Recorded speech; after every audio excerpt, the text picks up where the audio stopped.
John Keats, L'Ardeur, une vie, une œuvre, par Françoise Estèbe et Annie Douel. 1795-1821. Vie brève, mais fulgurante que celle de Keats, de ce corps mortel d'un millier de jours. Vie marquée par la pauvreté, la souffrance et la solitude. Vie torturée par le deuil et la maladie, la conscience de la mort imminente. Keats mourut à 25 ans. Et par les angoisses d'une passion frustrée pour l'insaisissable Fanny Brown. En 1816, Keats obtient son diplôme de médecine, mais, écrit-il, découvre qu'il ne peut exister sans poésie éternelle. La poésie comme une exigence vitale. Keats écrit ses premiers poèmes. J'ai aimé le principe de beauté en toute chose.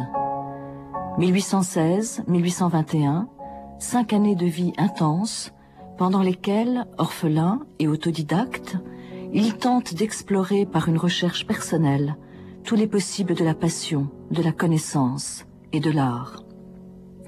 Pendant ces 5 années de ferveur et de quête poétique, Keats expérimente les genres les plus contrastés, du sonnet à l'épopée, à l'ode, hanté par les notions de vérité et de beauté, par l'amour de la langue et la recherche de la forme, existant par et pour la poésie. Christian Lacassanière. Il y a chez Keats une existence qui ne peut s'affirmer que à travers de la poésie. Et la poésie a été véritablement pour lui non seulement une aventure de création, mais une aventure d'autocréation. Ceci apparaît très bien dès le départ. Pour aller à l'essentiel, disons qu'il y a un gouffre entre la richesse de l'œuvre poétique de Keats, prise dans son ensemble, et si l'on prend toute sa production jusqu'à ce qu'on appelle l'Annus Mirabilis, la dernière année, 1819, je veux dire la somptuosité de ces mondes, le monde grec, les mondes médiévaux. Donc un gouffre entre cette richesse et vraiment, on pourrait dire, l'étroitesse la pauvreté en un sens du vécu. Il est orphelin très jeune. Il est orphelin très jeune puisque il perd sa mère 2 fois. Ça, je crois que c'est très important pour le personnage. Il la perd lorsqu'elle se remarie. Après la mort de son père, une première fois. 2 mois après, ce qui est quand même très rapide. 2 mois après, c'est ça. Et pour moi, là, véritablement, il y a Keats retrouve, sans le vouloir, et tragiquement, un modèle tragique qui est Hamlet. Pour moi, il y a du point de vue du vécu, il y a une profonde parenté entre Keats et Hamlet. Et puis il la perd, donc il avait environ 9 ans à ce moment-là, et puis il la perd une 2e fois, donc là, il la perd véritablement, donc lorsqu'il avait environ 15 ans, lorsque sa mère meurt, malheureusement, c'est une prophétie pour lui aussi de la tuberculose. Donc une famille modeste. Famille modeste, c'est ça. La mort du père et de la mère l'oblige à quitter l'école à environ 15 ans. Ce qui fait qu'il sera un autodidacte, il devra faire ses lectures tout seul et entrer comme apprenti chez un chirurgien apothicaire. Alors bien entendu, je parlais des données sociologiques, mais il faudrait aussi parler des données biologiques, puisque Keats donc appartient à une famille qui est frappée par la tuberculose, et comme on le sait, il mourra lui-même à peine 25 ans passés du même mal.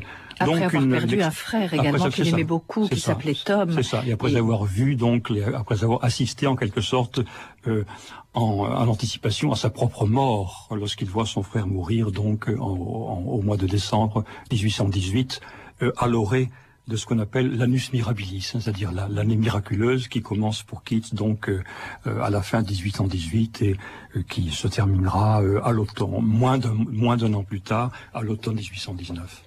Peut-être pourrait-on ici se souvenir, ou en tout cas faire allusion à la manière dont Keats a été vu environ un siècle plus tard par peut-être le plus grand poète irlandais, Yeats. C'est dans un poème de Yeats qui s'appelle Ego Dominus Tuus. Yeats est en train d'imaginer Keats.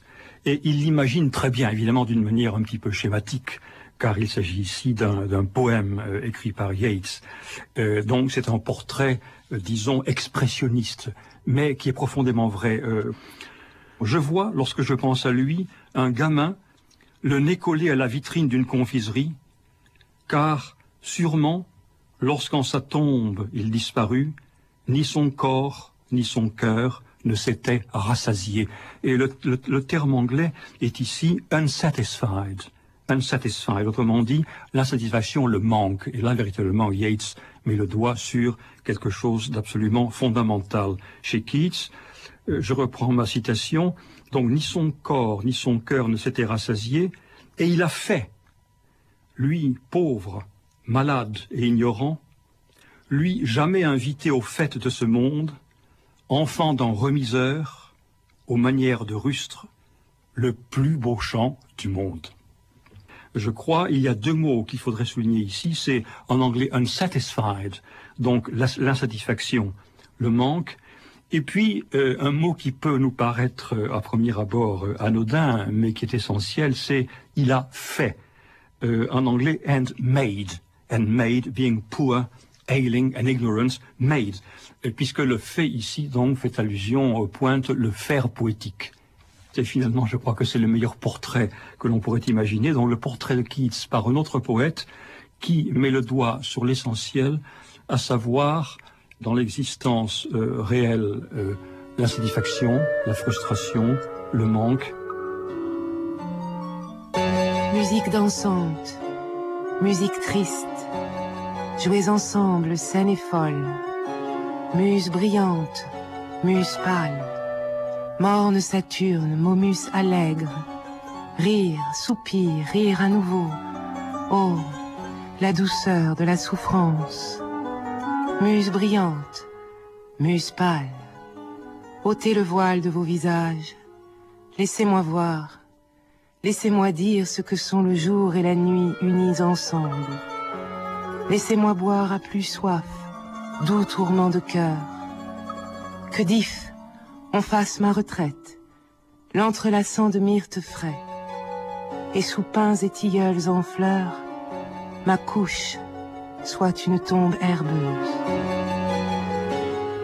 C'est une œuvre très volontaire que celle de Keats, Marc Poré, parce que rien ne le prédestinait à la poésie, puisqu'il était d'un milieu modeste, contrairement à Byron, à Shelley, et il a dû batailler durement contre ses contemporains, contre les critiques conservateurs. Il a bataillé également contre tous les problèmes financiers qu'il a eu tout au long de sa vie. Oui, on pourrait dire que l'embarras financier est un maître mot chez lui parce que continuellement, effectivement, il s'est retrouvé confronté à sa situation de minoritaire, on va dire, poète mineur, regardé de haut, de très haut, puisqu'il était petit, trop petit, se sentait-il toujours trop petit, mais regardé de haut par les Byron et les Shelley de ce monde, qui n'avaient que mépris pour son caractère roturier, son extraction basse, et puis ses ambitions trop affichées. Vous parliez d'un Keats volontaire, c'est vrai que il la voulait vraiment, cette gloire, cette fame dont il parle souvent, de manière contradictoire, parfois en se contredisant, mais il voulait effectivement de toutes ses forces, il voulait tendre toutes les fibres de son être vers la poésie, vers l'idéal de la poésie. Il voulait, après sa mort, parce que de son vivant il ne se faisait aucune illusion, il voulait après sa mort compter parmi les poètes anglais. C'est-à-dire, ça n'était pas rien, compter parmi les Milton, les Shakespeare et autres grands personnages. Les Spencer, j'allais oublier Spencer, le plus important à ses yeux. Donc voilà, une tension permanente qui lui faisait comparer la poésie à un exercice athlétique, comme s'il fallait gravir les marches, toujours gravir les marches, ad Parnassum, gradus ad Parnassum, c'est-à-dire effectivement, en lieu et place d'altères de fonte que l'on manie, tendre toutes ses énergies vers la fabrication, la création, la confection de l'œuvre aussi parfaite que possible.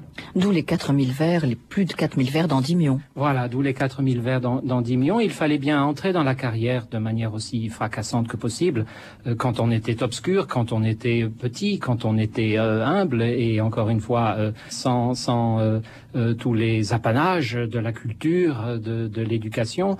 Il s'est fait lui-même, il était autodidacte donc, et sa culture, qui était grande, fort grande, il a fallu la mobiliser tout entière au service de cette première œuvre, donc une sorte de romance, comme il l'appelait, 4000 vers, effectivement, dont par la suite il cherchera à s'éloigner, éprouvant lui-même de l'embarras. Je parlais tout à l'heure de ces embarras financiers, mais Christopher Ricks, qui est un critique anglais, a consacré une superbe thèse, enfin un essai très incisif et très inspiré sur ce qu'il appelle embarrassment chez Keats, c'est-à-dire toutes ces rougeurs, tous ces embarras, tout ce visage qui s'empourpre. On trouve ça beaucoup dans la poésie de Keats, cette honte plus ou moins assumée.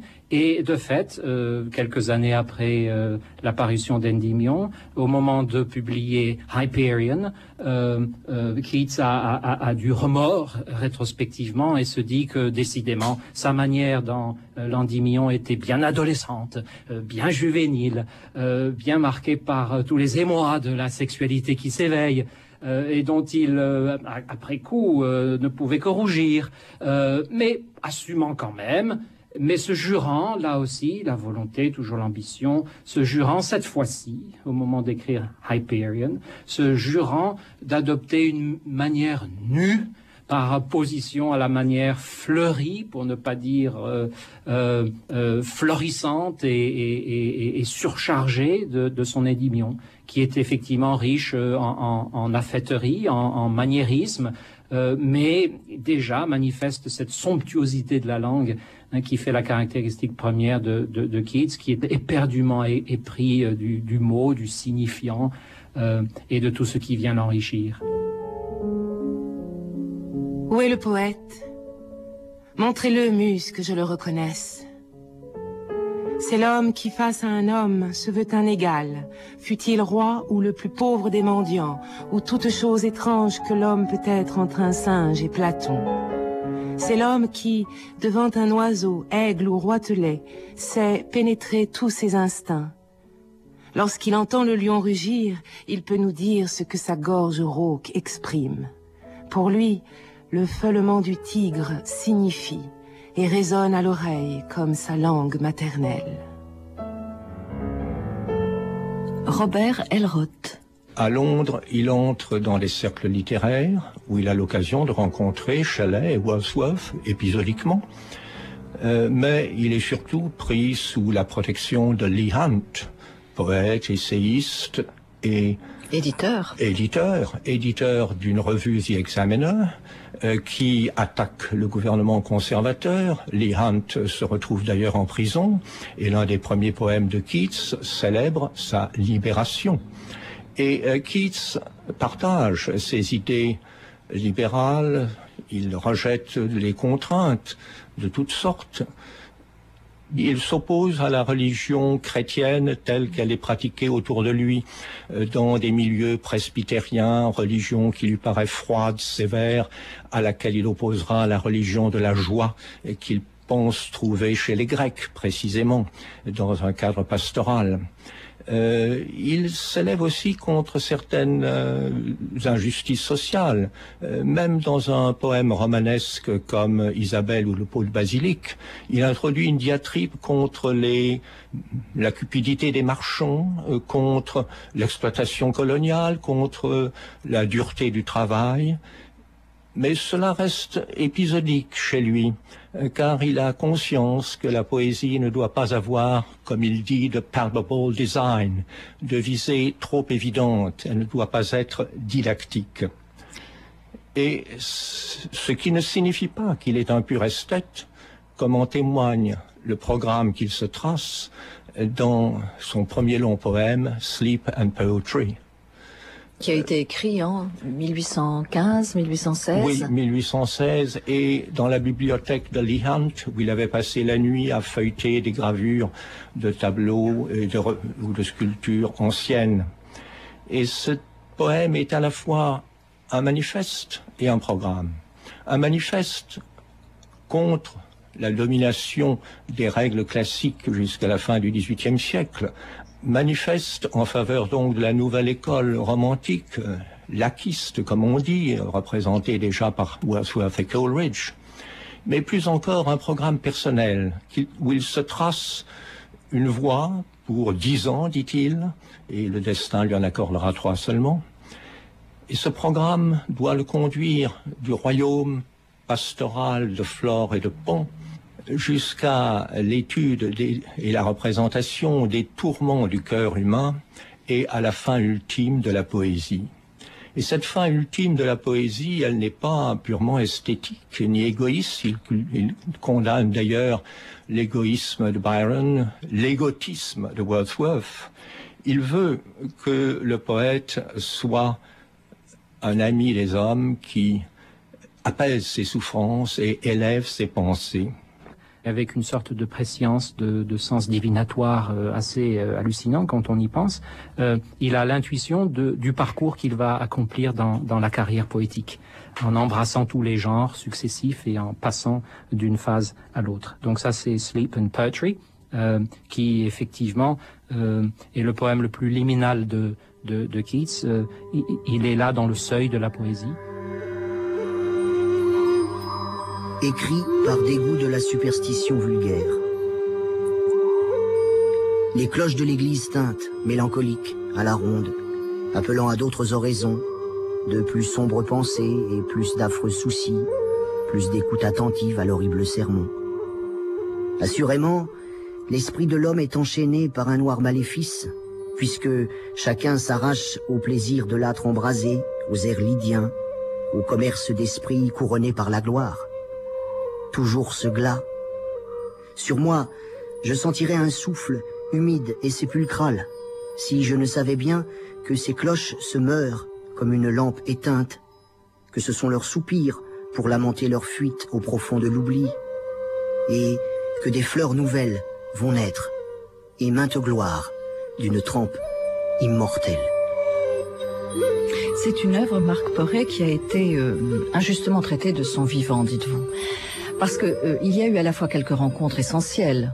Keats a rencontré Leigh Hunt, qui était une sorte de mécène finalement, éditeur, poète, qui a édité ses premiers écrits. Il a rencontré également le prêtre Haydon, qui a été très important pour lui. Donc il a eu tout de même quelques fervents. Mais à contrario, il a été très attaqué. Alors toutes ces revues conservatrices, on lui a reproché quoi? Il était politiquement incorrect. On lui a reproché son immoralisme. Oui, voilà. Il avait 2 tares à son passif. C'était la première, il était cockney. Voilà. Et il prononçait l'anglais comme un cockney. Et donc sa poésie, on n'a pas idée de ce que ça représente, hein, mais il faut relire l'Ode à l'urne grecque avec l'accent cockney. Ça contribue quand même à changer passablement le caractère de sa poésie. Il était cockney et il était effectivement, comme j'ai pu le dire, il avait ce politiquement incorrect, c'est-à-dire politiquement incorrect, il était de sympathie libérale. Effectivement, sa rencontre avec Leigh Hunt est décisive en ce sens que il manifeste, comme ses petits camarades, un penchant pour la liberté dans une société qui était assez liberticide, hein, sans employer de grands mots. Mais disons que effectivement, il n'a jamais caché ses sympathies et récemment à Londres, je crois, c'était déjà il y a 4 ou 5 ans, une grande exposition avait permis de mettre en lumière cet aspect jusqu'alors méconnu du personnage dont les sympathies disons libérales, sont maintenant bien parfaitement reconnues. Donc ça, c'était une raison supplémentaire pour le mépriser et puis pour lui en vouloir, hein, de manière profonde et presque viscérale. On pourrait mentionner aussi parmi les rencontres assez décisives qu'il a faites, celle du peintre Savon, hein, qui va l'accompagner tout au long de sa vie, vers la fin de sa vie, et qui va contribuer à l'établissement de sa légende posthume. Parce qu'on pourrait dire qu'inversement au dénigrement et aux campagnes systématiques de dénigrement dont il fut la victime de son vivant, après sa mort, s'est mise en place une sorte de culte posthume de sa légende, à laquelle Savon a été le premier à contribuer pour... Et Shelley, oui, Shelley qui a dû réviser ses jugements. Voilà, il n'y a que les imbéciles qui ne changent pas d'avis. Shelley, sur la fin de sa vie, s'est bien rendu compte d'une chose, de même que Byron. Shelley et Byron se sont rendus compte, finalement, que ce petit cockney insolent, arriviste, qui voulait trop arriver, alors que bon, Shelley et Byron n'avaient qu'à se donner la peine de naître pour arriver, eh bien, recelaient des trésors, des richesses insoupçonnées. Byron de même, je tiens à le dire, parce que Byron avait traité de très haut Keats, employant des mots très durs dont on n'a pas idée, parlant d'une piss-a-bed poetry, c'est-à-dire une poésie qu'il compare à l'énurésie, c'est-à-dire Keats fait pipi au lit dans sa volonté trop marquée et très juvénile, encore une fois, de s'épancher et d'exprimer les sensations. Et puis, mutation, Byron lit, à l'occasion de lire Hyperion, les 2 volumes, le premier, inachevé, Hyperion, le deuxième, également inachevé, The Fall of Hyperion, et Byron de réviser son jugement. Il y a là la manière miltonienne, il y a là de la profondeur, il y a là de la grandeur, et voilà que je suis bien obligé de reconnaître à Keats une grandeur incontestable. Vous citez dans une préface, Marc Poré, une critique qui dit ceci, c'est absolument effrayant à propos de Keats, qui parle de sa lubricité émasculée, fruit de la muse imaginaire d'un eunuque. Oui, d'un eunuque, oui. Oui, les termes sont... On est quand même allé très loin. Oui, on est quand même allé très loin. Encore une fois, c'est un ressentiment de classe qui s'exprime là. Il n'était pas envisageable que quelqu'un extrait des classes, disons, laborieuses, puisse prendre à sa charge la sexualité. Déjà que la sexualité, nous sommes quand même en Angleterre, no sex please, we're British. Nous sommes quand même en Angleterre, et donc prendre en charge la sexualité, c'est déjà risqué, mais la prendre en charge quand on n'est pas de la bonne classe, quand on n'appartient pas aux bons codes, aux bons, codes sociaux et moraux surtout, eh bien, c'est de la perversité, c'est de la lubricité, mais une lubricité qui ne s'avoue pas complètement ou qui confine à l'impuissance, d'où l'eunuque, d'où effectivement cette accusation qui est encore plus détestable du fait des insinuations qu'elle porte en elle. Mais voilà, effectivement, ce ne sont que dans la poésie première de Keats, j'entends bien marquer une différence, nous parlons toujours d'Endymion, ce ne sont que glissements progressifs vers le plaisir. Ce ne sont que travaux d'approche, tâtonnements, où effectivement on joue à rougir et à s'émouvoir, eh bien du frôlement, de l'érotisme touché du doigt, ou plutôt nibbled pour le dire en anglais, c'est-à-dire que l'on prend non pas à pleine bouche, mais que l'on prend du bout des lèvres, comme sorte de prémisse, de foreplay, d'avant-goût de ce qui va suivre, mais qui ne suit jamais véritablement, parce que bon, effectivement, il y a la censure, et puis il y a effectivement, encore une fois, cet embarras qui tient par rapport à ses propres émois. Ô magique sommeil, oiseau réconfortant qui plane sur la mer agitée de l'esprit et la rend silencieuse et lisse. Ô contrainte sans entrave, liberté en prison, clé ouvrant des palais dorés, d'étranges lieux de poésie, fontaines grotesques, arbres inconnus, cavernes étoilées, grottes emplies d'échos, de vagues déferlantes et de clartés lunaires. Oui, tout un labyrinthe, un monde d'enchantements moirés. Qui, blotti sous son aile assoupissante 3 heures durant, ne se sent revivre, rénové? Dans ce bocage, le calme ainsi rendit la vie à Endymion. Endymion est une œuvre très onirique. C'est une œuvre à la fois mythologique et onirique, et les plus beaux passages, certainement, Endymion, c'est, disons, que c'est un héros, Endymion, qui est une 3e personne, mais qui est un déguisement très mal assuré d'une première personne qui tienne d'un jeu. Donc c'est un héros qui recherche un objet, à savoir la déesse de la lune, qui lui échappe toujours, et qu'il parvient, on ne sait d'ailleurs pas du tout si à la fin il parvient à la posséder ou si elle lui échappe toujours. Donc déjà, on trouve là cet impossible à dire, hein, ce désir impossible à dire. Je dirais déjà que le désir d'écrire sur le désir est déjà à la base d'Endymion, bien sûr, hein, déjà. Donc vraiment, vous donnez, Christian Cassanière, une interprétation analytique de Keats. Pour vous, Keats, est-ce là sa modernité? C'est une démarche préanalytique? Tout à fait, absolument. Mais absolument. On a dit la même chose de Horace Walpole, on a dit la même chose des gothiques, on a dit la même chose des romantiques. Alors en quoi est-il personnel? Bien sûr, c'est une question délicate que vous posez.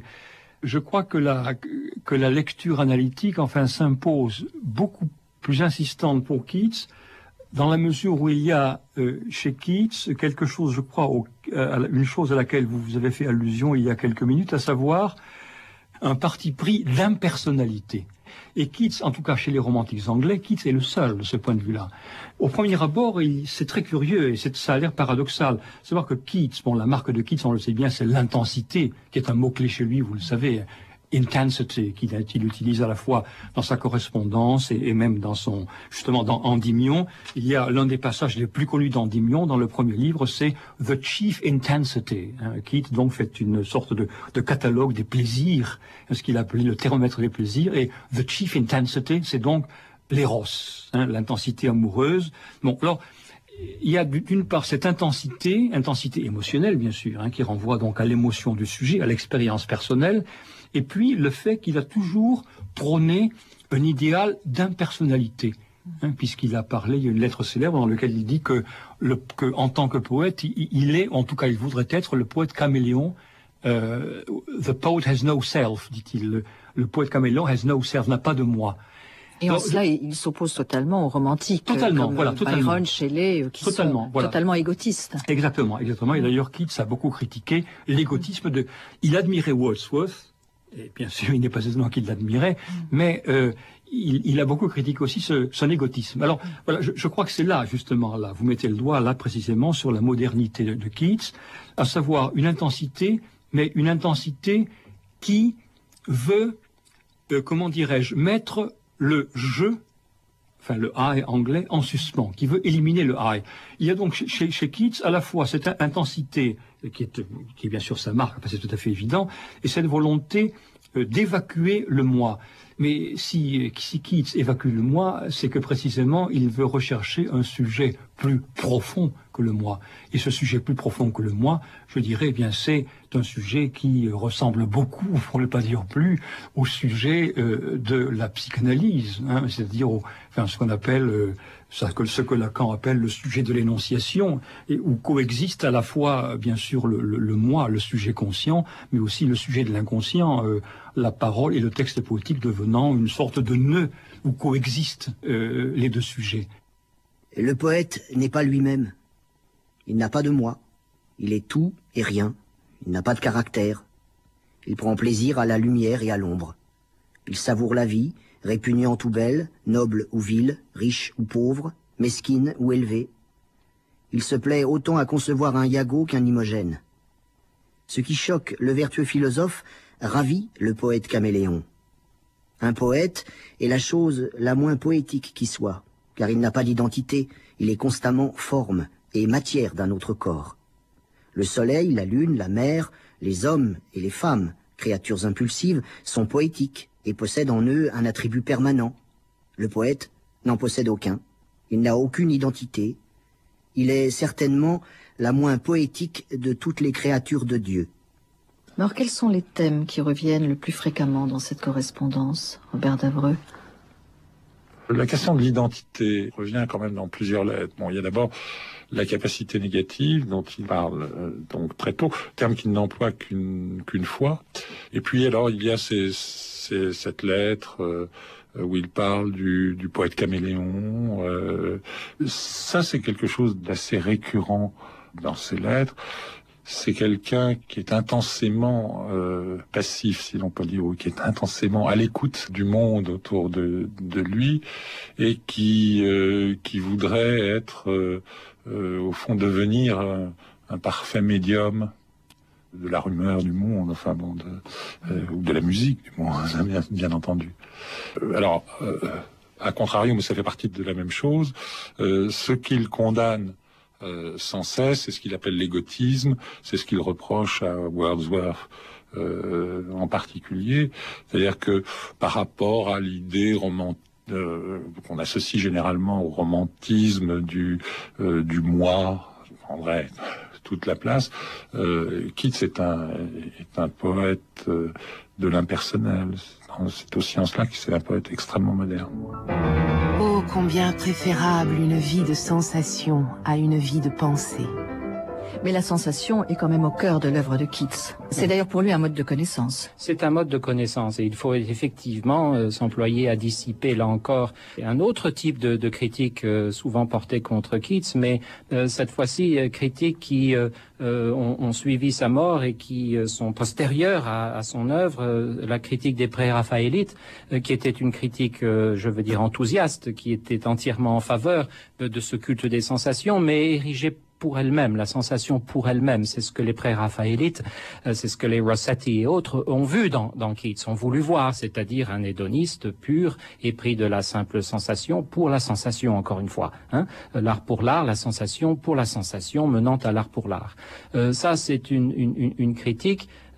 Enfin, c'est un engouement qui est lui-même porteur de contre-vérité, parce qu'effectivement, comme vous le disiez, la vraie sensation, celle que s'exerce à cultiver Keats par tous les moyens, est porteuse de connaissances. Elle touche à la vérité. La seule vérité des axiomes, c'est celle qui s'éprouve on the pulses, comme il le dit lui-même, c'est-à-dire en tâtant le pouls, en comptant les battements de pouls. C'est ainsi que l'on mesure, c'est ainsi que l'on éprouve, c'est ainsi que l'on met à l'épreuve les véritables axiomes de la philosophie de vie. Mais à quelle vérité parvient-on par la sensation ? À la vérité du cœur, à la vérité de l'imagination. Voilà, vérité du cœur et vérité de l'imagination qui sont les deux grands pôles de sa quête, de sa recherche. Et la démarche est heuristique, c'est-à-dire que la démarche apporte, dans son processus lui-même, apporte une vérité. C'est-à-dire que la vérité s'éprouve, et j'insiste beaucoup sur cette idée de mise à l'épreuve. Je pourrais citer cette fameuse lettre où il revient sur sa conception de la vie. Il voit la vie terrestre ici-bas comme, la formule est célèbre, elle est restée, a veil of soul making, qui était une manière de répondre à l'image biblique de la vallée de larmes. Keats modifie un petit peu la perspective et parle de a veil of soul making, c'est-à-dire littéralement la vallée où se forme l'âme, où se fait l'âme, où se constitue l'âme. C'est-à-dire que Keats est à la recherche du processus de maturation qui va lui permettre de forger une âme. Et effectivement, les sensations sont un moyen privilégié, un moyen presque unique chez lui d'accès à la connaissance, la découverte de ce que l'on est véritablement au contact des choses du monde, dont il faut éprouver la chaleur, la plénitude, la sensualité, la volupté, presque sans discrimination. Il y a chez Keats effectivement le culte de la sensation. C'est ainsi que, bon, là aussi, l'épisode est resté célèbre dans sa correspondance. Il avoue, presque sans embarras pour une fois, presque sans scrupule, il avoue à son correspondant de l'autre côté de l'Atlantique, mettons que ce soit son frère, là-bas, en Amérique, il avoue que à l'instant même où il écrit, à l'instant même où il tient la plume et forge des mots sur la page, il est en train de croquer une nectarine dont le jus lui dégouline sur les lèvres et sur la bouche et qu'il a avalé, qu'il a croqué, qu'il a fracassé contre son palais, pour reprendre les termes même de l'Ode à la mélancolie, c'est-à-dire dont il a éprouvé jusqu'à l'intensité suprême, jusqu'à l'excès. Il y a beaucoup d'excès, il y a la volonté d'excéder la sensation pour la faire se dépasser elle-même et ainsi toucher au cœur et toucher à l'intensité suprême. Le 19 février 1818. Mon cher Reynolds, j'ai dans l'idée qu'un homme pourrait passer une vie fort agréable de la manière suivante. qu'il lise un certain jour une certaine page de pure poésie ou de prose distillée, et qu'il erre avec elle, qu'il musarde dessus, qu'il réfléchisse à partir d'elle, qu'il l'habite, qu'il se livre à son exégèse et qu'il rêve sur elle jusqu'à ce qu'elle devienne insipide. Mais quand le sera-t-elle? Jamais. Lorsqu'un homme est parvenu à un tant soit peu de maturité intellectuelle, n'importe quel passage qui témoigne d'une élévation spirituelle lui sert de point de départ pour la conquête de tous les 32 palais. Quel bonheur recèle pareil voyage de la pensée, quelle indolence délicieuse et diligente. Il me semble que presque tout homme peut, comme l'araignée, filer à partir de sa propre intériorité, sa propre citadelle aérienne. Les extrémités des feuilles et des brindilles sur lesquelles l'araignée prend appui pour entreprendre son ouvrage sont en petit nombre, et elle emplit l'air d'un splendide réseau. L'homme pourrait aussi se contenter de quelques pointes pour les effleurer de la fine toile de son âme et tisser une tapisserie empyréenne, pleine de symboles pour son œil spirituel, de douceur pour son toucher spirituel, d'espace pour ses pérégrinations et de luminosité pour la volupté de ses sens. Je crois que d'une certaine manière, Keats est là tout entier, présent dans cette lettre, dans cette extraordinaire fantaisie d'une part, dans aussi bien toutes les références qui sont là dans la lettre invisible sans jamais être mentionnées comme telles, mes références à Shakespeare, à Wordsworth, dans ce qu'il évoque ici, c'est-à-dire l'indolence. C'est un terme qui est là très présent chez Keats et qui est une indolence faite tout entière d'intensité, d'attention à l'autre. Il y a chez lui à la fois, et comment manifester dans sa vie, une vocation véritable poétique. Il aurait pu exercer la médecine, il s'en est détourné pour se consacrer uniquement à la poésie, et en même temps, de la poésie, il ne fait jamais l'idéologie. Oui, il s'y adonne entièrement, complètement, sans aucune concession. Mais il écrit sur elle quand même. Il n'en fait pas une idéologie, mais il écrit sur elle. Il écrit sur la poésie. Oui, mais ce qui est frappant dans ces lettres, c'est toujours quand même dans un mouvement qui est le mouvement de la vie qu'il pense. Et poèmes poétiques de Keats surgissent toujours dans ce mouvement de la vie, dans ses lettres. Et de ce point de vue-là, en ce qui concerne, on pourrait dire, la généalogie des poèmes, cette correspondance est une merveille. On voit l'œuvre, au fond, naître, dans la vie. Donc alors, ce sont des textes composites qui sont mêlés de façon très très allègre, quelquefois d'impressions de voyage, de petites informations, d'ébauches de poèmes. Il y a quelques textes théoriques. Enfin, tout ceci se mêle d'une façon quelquefois très rapide. Oui. Il y a un côté ludique un peu dans ces lettres. Oui, tout à fait, oui. Non. Contrairement peut-être à une présentation qui fait beaucoup partie de l'héritage victorien d'ailleurs. Il faut voir que Keats est un jeune homme qui est plein de fougue, de fantaisie. Alors certes, le malheur l'accable, mais il y a ces moments extraordinairement joyeux, fantasques. Et aussi d'ailleurs toujours ce souci du destinataire qui fait que il faut faire rire, il faut amuser, et lui-même ne cesse de jouer, de passer d'une chose à l'autre.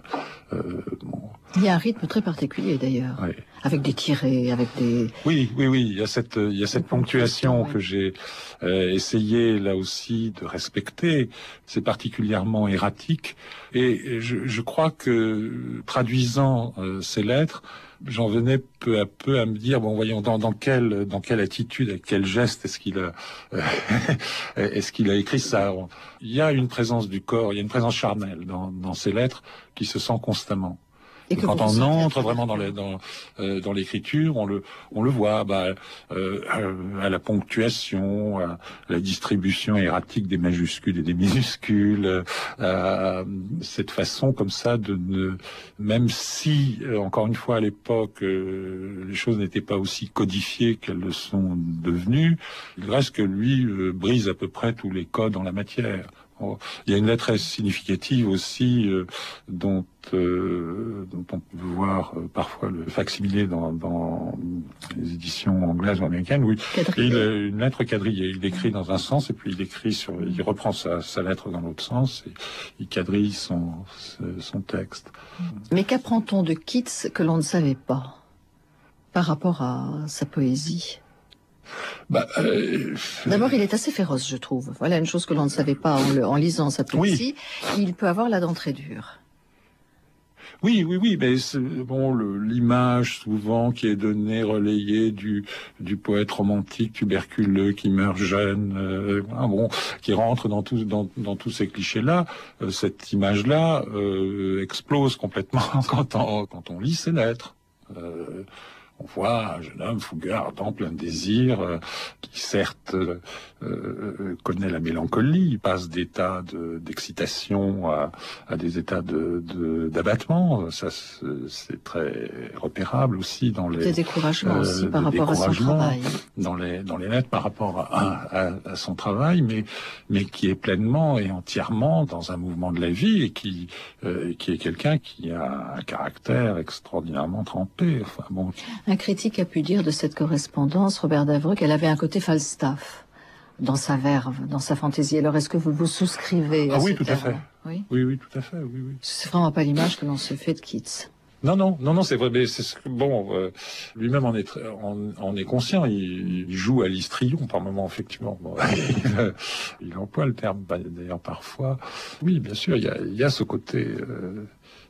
Qui apparaît, c'est quelqu'un qui, nonobstant sa susceptibilité, a le sens de l'humour, le sens de l'ironie aussi, de la drôlerie, jusque dans la farce, jusque dans des jeux de mots. Alors malheureusement, je tombais sur un passage absolument intraduisible, parce qu'avec des noms de lieux anglais, des jeux de mots qui étaient pour le moins salace.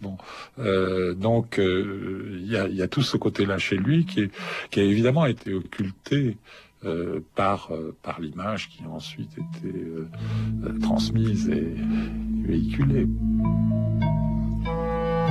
Robert Elroth.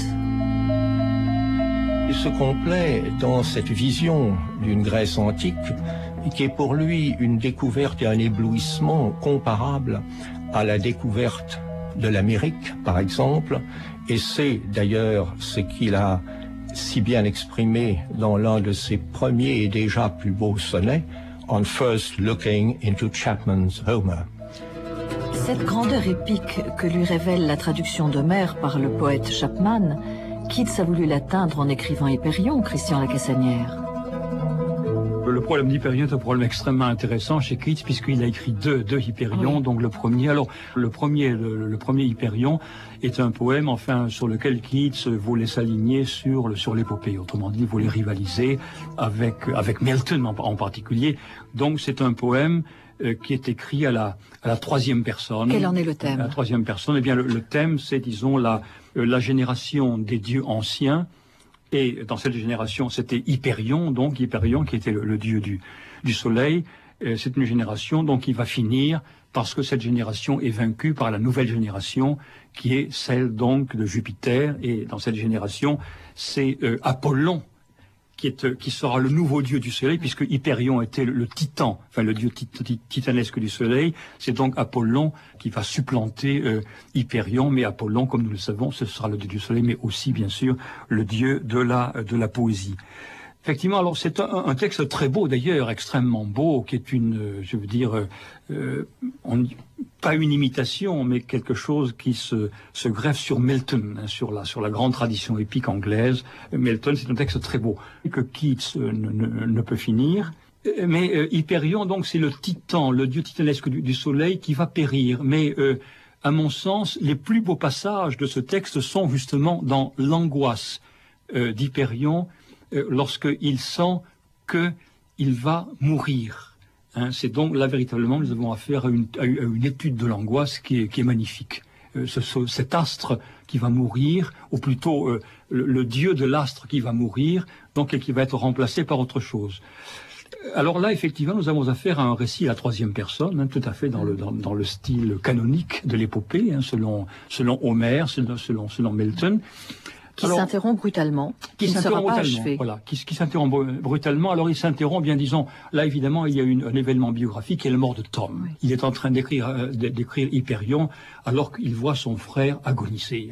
Il va son frère cracher du sang et mourir de la tuberculose. Alors Keats passe à autre chose dans les mois qui suivent et il essaie de reprendre ce texte, cette grande épopée. Mais alors en la transformant. Voilà, c'est ça. Donc l'année suivante, donc lors de l'été 1819, donc avant la fin de ce qu'on appelle l'année miraculeuse, l'annus mirabilis. Alors il le reprend. Et là le jeu revient tout de même. Exactement. Il y a ici une transformation fondamentale, c'est que le jeu qui était totalement éliminé de l'épopée première manière vient d'une manière massive dès les premiers vers, puisque ça commence par le sujet. Donc, ce qui se passe à ce moment-là, c'est que il y a une intériorisation de l'épopée et Keats, je veux dire le sujet keatsien, qui est le sujet de l'écriture, se représente lui-même dans son épopée, si bien que l'épopée qui se présentait d'une manière totalement impersonnelle selon les règles de l'épopée classique dans le premier Hyperion, devient ici une épopée totalement intériorisée. C'est ce que vous appelez une passion épique ? Une passion épique, tout à fait, une passion épique, oui, l'épopée devient totalement intériorisée, mais alors, à ce moment-là, l'épopée, en un sens, se fourvoie, mais lorsque je dis qu'elle se fourvoie, je veux dire qu'elle se fourvoie magnifiquement, car ce n'est plus un récit impersonnel, hein, ce qui est l'épopée chez Milton, chez Homère, chez Virgile, etc. C'est une épopée dans laquelle le jeu, la première personne, devient le héros. Et alors, qu'est-ce que cette épopée ? Eh bien, il y a ici, alors ce qui change totalement par rapport au premier Hyperion, c'est que le jeu keatsien devient celui qui perd son royaume. Le titan déchu, le titan qui perd son royaume, donc, qui était Hyperion dans la première version, devient ici le sujet de l'écriture lui-même, devient Keats. Car l'épopée s'appelle maintenant The Fall of Hyperion, a Dream. Et évidemment, The Fall of, la chute d'Hyperion déjà est très, met l'accent sur le fait qu'on a affaire à une chute, une perte. Et puis A Dream, alors A Dream évidemment ici est très important car ça montre bien que l'épopée est intériorisée.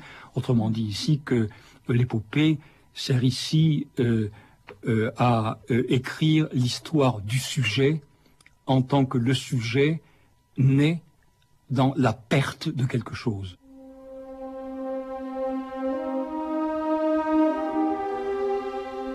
Dans un pâle silence argenté, il demeurait.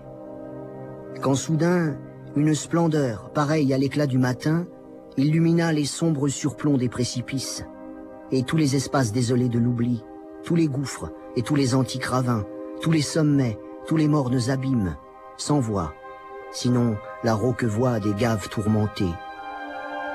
Et toutes les cataractes perpétuelles, tous les torrents impétueux, lointains ou proches, naguère enveloppés de ténèbres et d'ombres immenses, virent la lumière éclairer un spectacle terrible.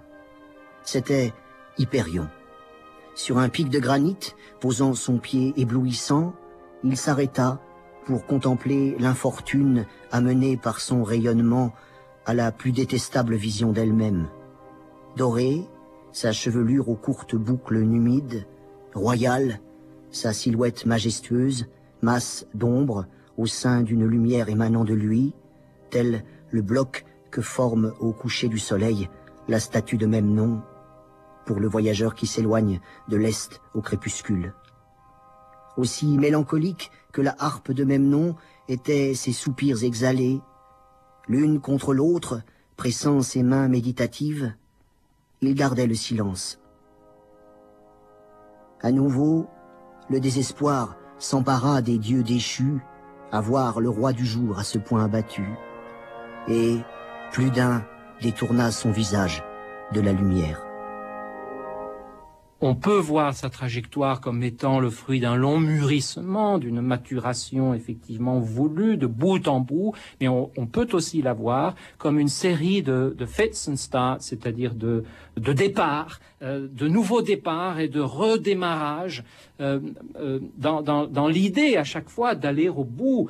C'est ainsi que sur la fin de sa vie, on a peine à le croire parce que le résultat que Keats nous a laissé n'est pas très concluant, mais vers la fin de sa vie, il croyait sincèrement qu'à défaut de laisser un nom dans la poésie, il laisserait un nom dans le théâtre. Et il s'était accoquiné avec un camarade à lui pour rédiger une première pièce, Othello the Great, qui fut un flop, un four magistral, et pour laisser encore une fois à l'état de fragment Stephen the Great, un autre début de drame, comme si Keats avait senti ou voulu croire en tout cas que la veine dramatique, la dramaturgie lui correspondait finalement mieux que la poésie. Là encore, il se trompait. Oui, mais il y a un côté expérimentateur aussi chez Keats. Absolument. Il y a la volonté, on retrouve cette volonté de mettre à l'épreuve. De mettre à l'épreuve une forme après l'autre, c'est-à-dire qu'on explore le sonnet, on explore l'ode, on explore la romance, on explore le genre épique, et on va à chaque fois, ou en tout cas il essaye d'aller à chaque fois au bout de cette expérimentation. Et c'est vrai que certains de ces sonnets, par exemple, le sonnet étant le genre peut-être le plus keatsien par excellence, celui dans lequel il peut ramasser sa pensée, ramasser sa langue, la rendre aussi compacte et pleine et saturée et sursaturée que possible. Il y a dans les sonnets de la fin presque du décadentisme avant la lettre. Je pense notamment au sonnet I Cry, Oh Mercy, Pity, Love, où la forme poétique est tendue à se rompre, où les pauses, les tirets contribuent à l'intérieur même du sonnet à en ralentir la marche, à faire en sorte que le sonnet n'est plus possible comme forme, tant l'intensité de l'émotion fait exploser les contraintes métriques, les contraintes rythmiques, comme s'il il avait porté la forme à son incandescence suprême pour en éprouver peut-être finalement la vanité ou la vacuité ou l'infirmité. Et donc effectivement, épuisement de la forme pour ensuite passer à autre chose peut-être. Mais oui, voilà, décadentisme, c'est-à-dire épuisement de la forme par son excès même. Et ça, effectivement, on ne le dit que trop peu parce que on reste un peu prisonnier d'une certaine image jamais compassée, bien entendu, mais toujours formellement parfaite du Keats, par exemple, de la dernière période, c'est-à-dire celle des grandes odes et en particulier celle de l'Ode à l'automne, où effectivement la perfection est à son comble. La perfection formelle, la perfection presque hiératique est à son comble dans ces tableaux frozen, pour le dire en anglais, c'est-à-dire dans cette saisie du temps, qui fait que le temps s'arrête et que la forme s'arrête et que la forme devient une sorte de tableau. On bascule du côté de la peinture. Là aussi, vous parliez de cette volonté expérimentale. Il y a chez Keats un désir de se confronter à d'autres formes, notamment la peinture en particulier. Très tôt, dès Sleep and Poetry, il avoue son penchant très marqué pour la peinture, pour les autres arts, pour la sculpture. Revenons un instant à Hyperion. Hyperion est très grec et très miltonien. Hyperion est surtout très marqué par la statuaire, très marqué par la sculpture, très marqué par le désir de pétrifier les attitudes, de les figer dans une sorte de suspens. Mais voilà, se confronter à l'autre de la forme artistique. La poésie a toujours lorgné du côté de la peinture. Michel de Guy dit ça très bien. Michel de Guy dit que la poésie n'est pas seule. Non, la poésie n'est pas seule et elle envie beaucoup la peinture. Elle envie beaucoup la sculpture. Et Keats aura passé sa vie à beaucoup envier la peinture. La peinture de Claude, du Lorrain en particulier. Et donc de marier, de croiser les arts pour produire du nouveau. Robert Elroth. Dans l'Ode sur une urne grecque, la procession des figures et la poursuite amoureuse sont immobilisés dans le marbre et atteignent ainsi à la pérennité des essences. Et il s'absorbe dans cette contemplation. Il n'a pas besoin de se mettre en scène lui-même, car il est devenu ce qu'il contemple et il partage il est associé à cette pérennité des essences. Cette ode s'achève sur une conclusion qui a été critiquée aussi bien par T.S. Eliot que par Robert Bridges. On y a vu une affirmation encore simpliste, beauté et vérité. Beauty is truth, truth, beauty, that is all we know on earth and all you need to know. Mais la beauté ici, c'est la beauté d'une chose belle, la beauté qui permet d'atteindre, comme je l'ai dit, son essence, c'est-à-dire sa nature profonde, donc en un sens sa vérité. Truth, d'ailleurs, a une signification plus large en anglais que vérité en français. Il ne s'agit pas, bien entendu, de la vérité abstraite d'un théorème. C'est la réalité même qui est atteinte à travers la beauté.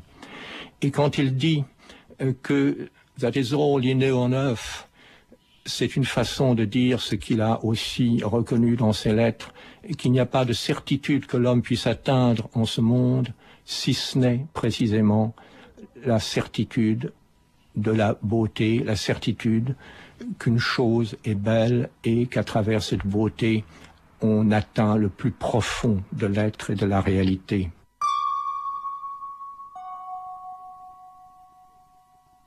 Il y a une quête, disons, de la forme poétique. Surtout, c'est une carrière qui est tellement condensée que, comment dirais-je, Keats a brûlé les étapes. Enfin, disons qu'il y a chez lui une expérimentation constante. Voilà. Son aventure poétique consistera à traverser quasiment toutes les formes existantes dans la poésie anglaise. Mais il est bien certain que cette constante quête de la forme, cette expérimentation strophique, si je puis dire, pour faire un anglicisme, stanzaic, dirait-on en anglais, c'est une expérimentation qui va de pair avec le désir de dire ce qui ne peut se dire. Autrement dit, il y a un impossible à dire. Mais de quel ordre est ce désir, Christian Lacassanière? Ce désir, il ne s'exprimera jamais d'une manière claire chez Keats, mais ce désir, il cherchera toujours, en tout cas très souvent, à s'exprimer chez Keats sous la forme. Eh bien, finalement, aujourd'hui, nous ne devrions pas être surpris, dans la mesure où nous avons la psychanalyse, bien sûr, derrière nous, sous la forme d'un scénario. Et nous savons bien aujourd'hui qu'un fantasme, c'est toujours un scénario. Il y a en particulier, dans un poème qu'il écrira en 1818, qui n'est pas très connu, mais qui mériterait d'être très connu, c'est une lettre en vers adressée à son ami John Hamilton Reynolds, qui avait à peu près 1 an près l'âge de Keats. Et à un certain moment, il dit, dans cette lettre en vers, « I have a mysterious tale, but cannot speak it ». Autrement dit, j'ai en moi, enfin c'est moi qui dis en moi, mais je crois que I have est à prendre au sens fort, j'ai en moi un conte, autrement dit une histoire mystérieuse, mais je ne peux pas la dire. Voilà donc ce que j'appelle l'impossible à dire. Alors cet impossible à dire, précisément, Keats cherchera à, non pas le dire, mais à l'écrire. Et c'est là que, si vous voulez bien, je pourrais peut-être citer le titre du volume que j'ai publié par le sortilège des mots. Mais le sortilège des mots, c'est quelque chose qui est dans la parole écrite. Une des manières de l'écrire, c'est évidemment de l'écrire dans une histoire oblique, bien entendu, une histoire qui ne sera pas claire, dans un scénario, autrement dit. Et donc, je crois qu'alors là, ce désir, eh bien, il trouve un channel, comme on dirait en anglais, un chenal d'expression oblique dans les grands poèmes narratifs, et en particulier alors eh bien les récits de la grande année, enfin de ce qu'on appelle l'annus mirabilis, c'est-à-dire les récits. Alors j'en citerai bien sûr 3 qui sont The Eve of St. Agnes, la vigile de Sainte Agnès, La Belle Dame sans merci, qui lui alors est extrêmement court, et Lamia. Donc ces trois textes, ce sont des textes qui s'efforcent d'écrire et de réécrire le même fantasme, à savoir la recherche d'une possession amoureuse, mais d'un objet qui se soustrait toujours, parce que cet objet est impossible à posséder. Donc l'objet ne sera jamais, ou peut-être sera-t-il possédé, mais il ne sera possédé que dans une faille du temps, autrement dit dans l'irréel, dans le fantasme donc. Mais alors donc cette figure féminine qui toujours fuit, s'enfuit, c'est la mère, c'est ça? Oui, alors bien, disons en dernier ressort, si on veut la pointer en dernier ressort, je dirais que c'est la mère, il n'y a aucun doute. Je pense qu'il y a un terme ici qui me semble convenir très bien à Keats. C'est un terme, enfin c'est un terme freudien au départ, mais il a surtout été intronisé par Lacan. C'est la chose avec un grand C, ce que Lacan appelle, enfin si j'ai bonne mémoire, la chose ou l'autre avec un grand A, cet autre préhistorique, inoubliable, qu'il s'agit de retrouver, mais qu'on ne retrouvera jamais. C'est ça.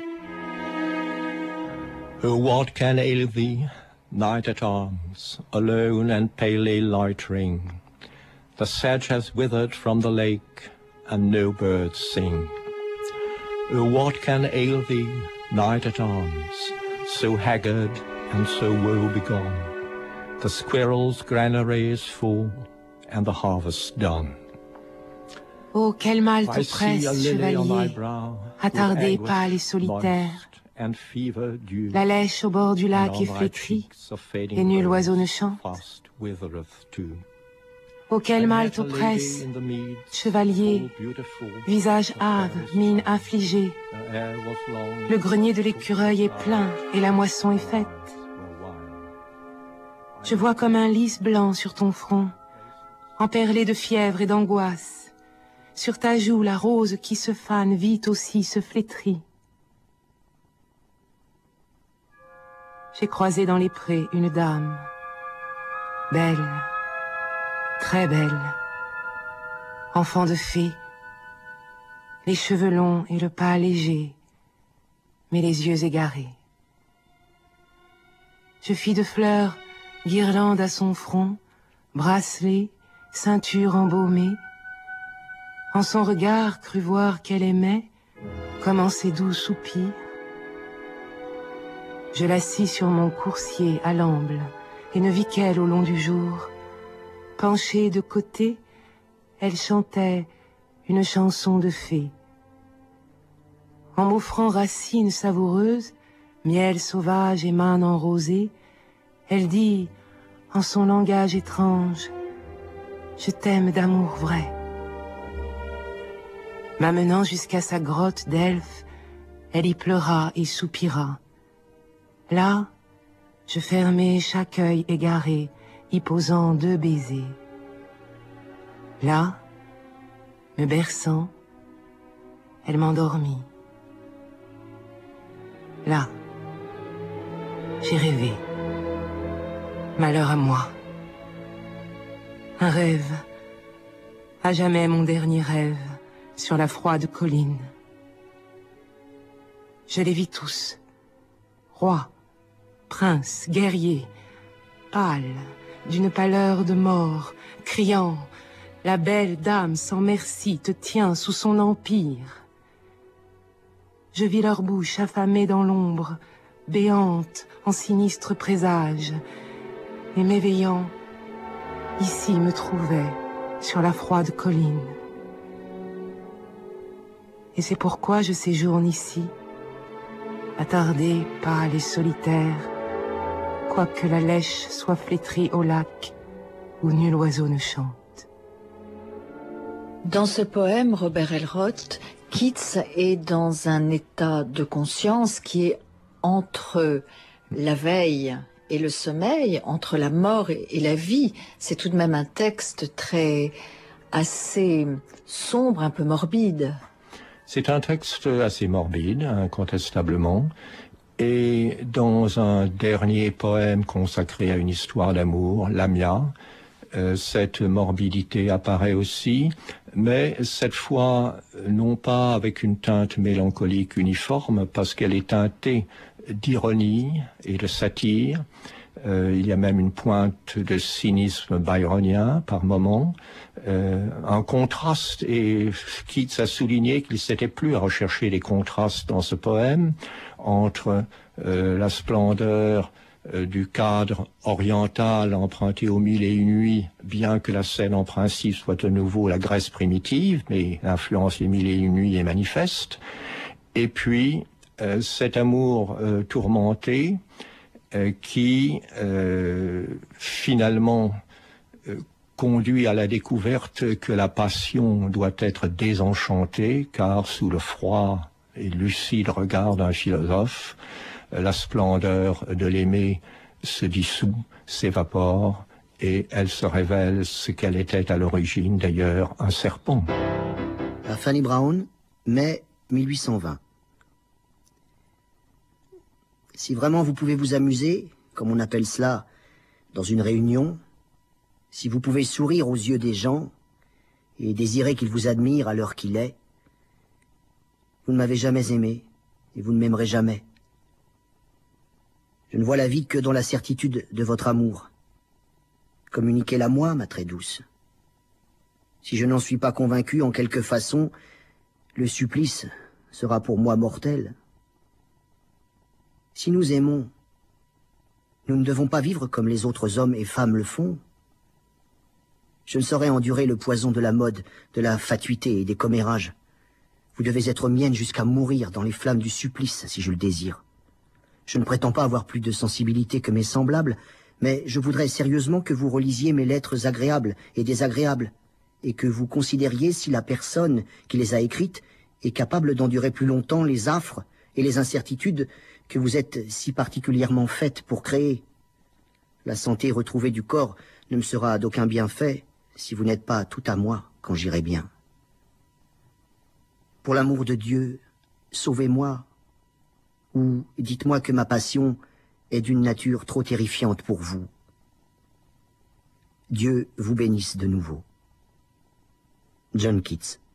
Fanny Brown, la coquette. Fanny Brown, dont il était éperdument amoureux, qu'il avait à un moment de sa vie, qu'il avait dans la pièce d'à côté, pour le dire de manière assez triviale et familière, qui effectivement a séjourné dans la même maison que le poète, dont il sentait la présence tout près, mais avec laquelle il a nourri des rapports, on va dire, embarrassés, pour revenir sur ce mot-là, des rapports difficiles.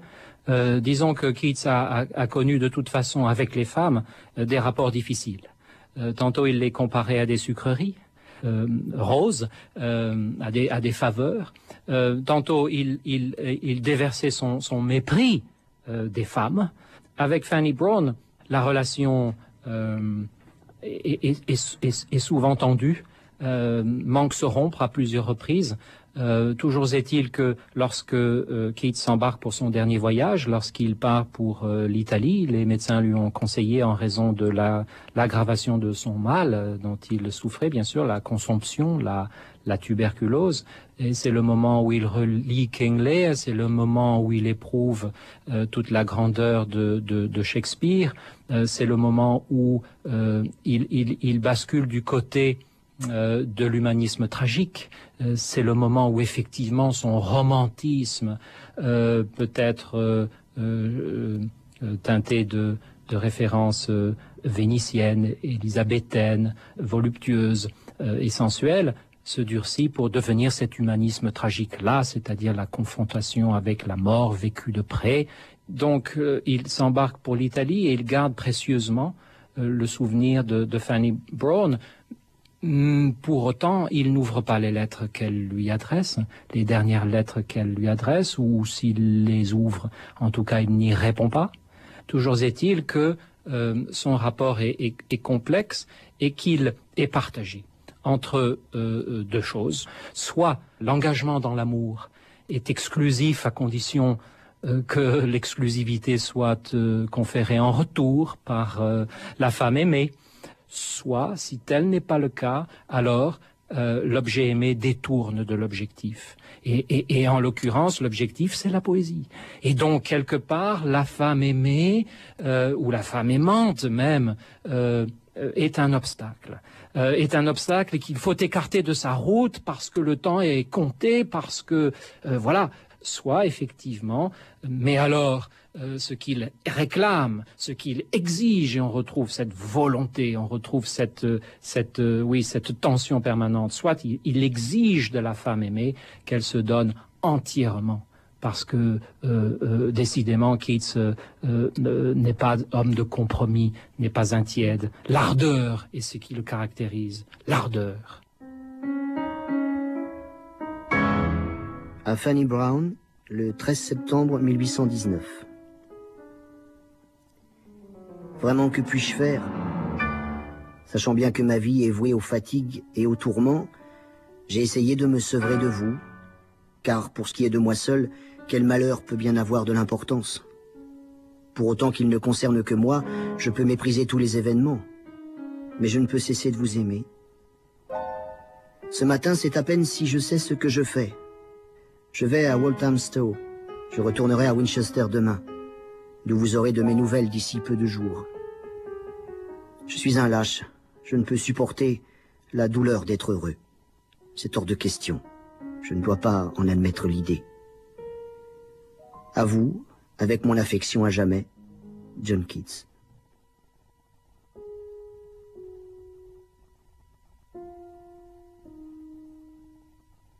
Dans sa poésie, il y a un imaginaire de la mort qui est extrêmement poignant. On pourrait citer ici en particulier un très beau sonnet, à mon sens le plus beau sonnet de Keats, qui commence par Bright Star, étincelante étoile, ou je préfère astre brillant, dans lequel donc se marque cette insatisfaction, mais comme je le disais, il y a une conscience, une intuition de sa mort, et l'effort, la tentative pathétique pour identifier la mort à une extase amoureuse. À mon sens, dans ce poème de 14 vers, il y parvient, et je crois que Keats a été heureux dans l'écriture, dans le poème. Épitaphe écrite par John Keats. Ici repose un homme dont le nom fut écrit sur de l'eau. John Keats, l'ardeur. Une émission de Françoise Estèbe.